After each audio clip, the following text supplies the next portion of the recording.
Lately, the Lord has been teaching me about hoaxes. Hoaxes.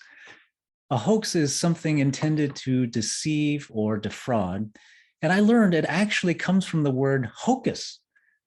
I didn't even know that was a real word. Hocus means to cheat, trick, or even drug with liquor. So hocus pocus was not just a phrase that people use. It was maybe even something to cheat or trick people when doing magic. And the Lord began highlighting hoaxes that have occurred in the recent season. One is Jussie Smollett. He was a Black actor who claimed that two white men assaulted him in a racial hate crime. But it turned out that he staged the whole thing and hired his trainers from Nigeria to perpetuate this fake attack. Before Supreme Court Justice Brett Kavanaugh was confirmed, he was accused by Julie Swetnick and her attorney, Michael Avenatti, of being a gang rapist.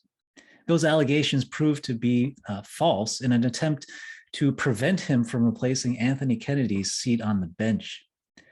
Also, high school student Nick Sandmann was accused of racism toward a Native American while on a school field trip in Washington, D.C.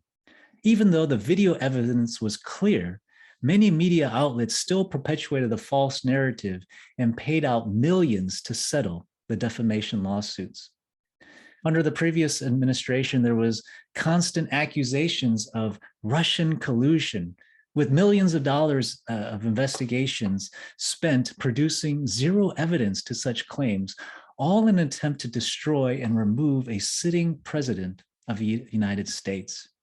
You could look back in previous years to the Duke lacrosse team and Crystal Magnum with false sexual assault allegations, and Al Sharpton and Tawana Brawley, or Michael Brown from Ferguson, Missouri, and the hands up, don't shoot narrative.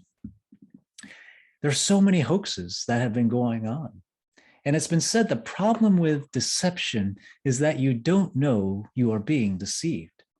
If these are just a fraction of the hoaxes that have been uncovered in recent times, how many more are still being perpetuated and believed by people? This begs the question, why are there so many hoaxes? Some do it for personal advancement or gain. Others may do it to discredit and tear down opponents.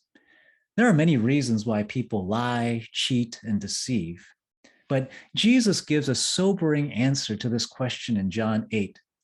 He said to the Jews, "You belong to your father, the devil, and you want to carry out your father's desires. He was a murderer from the beginning, not holding to the truth, for there is no truth in him. When he lies, he speaks his native language, for he is a liar and the father of lies. Yet because I tell the truth, you do not believe me."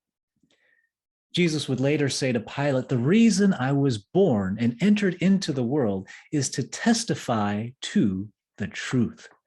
Everyone on the side of truth listens to me." The key to uncovering deception and exposing hoaxes is to listen to Jesus.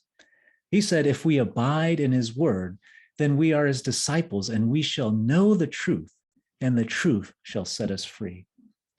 As we humble ourselves and intentionally choose to sit at the feet of Jesus, he will begin to teach us the truth about all areas of life. Rather than rely on what we hear in the news or read online, may we look to him as our primary source for knowledge and understanding. Doing so will set us free from being victims of the latest hoax and being caught up in the chaos of confusion and deceit.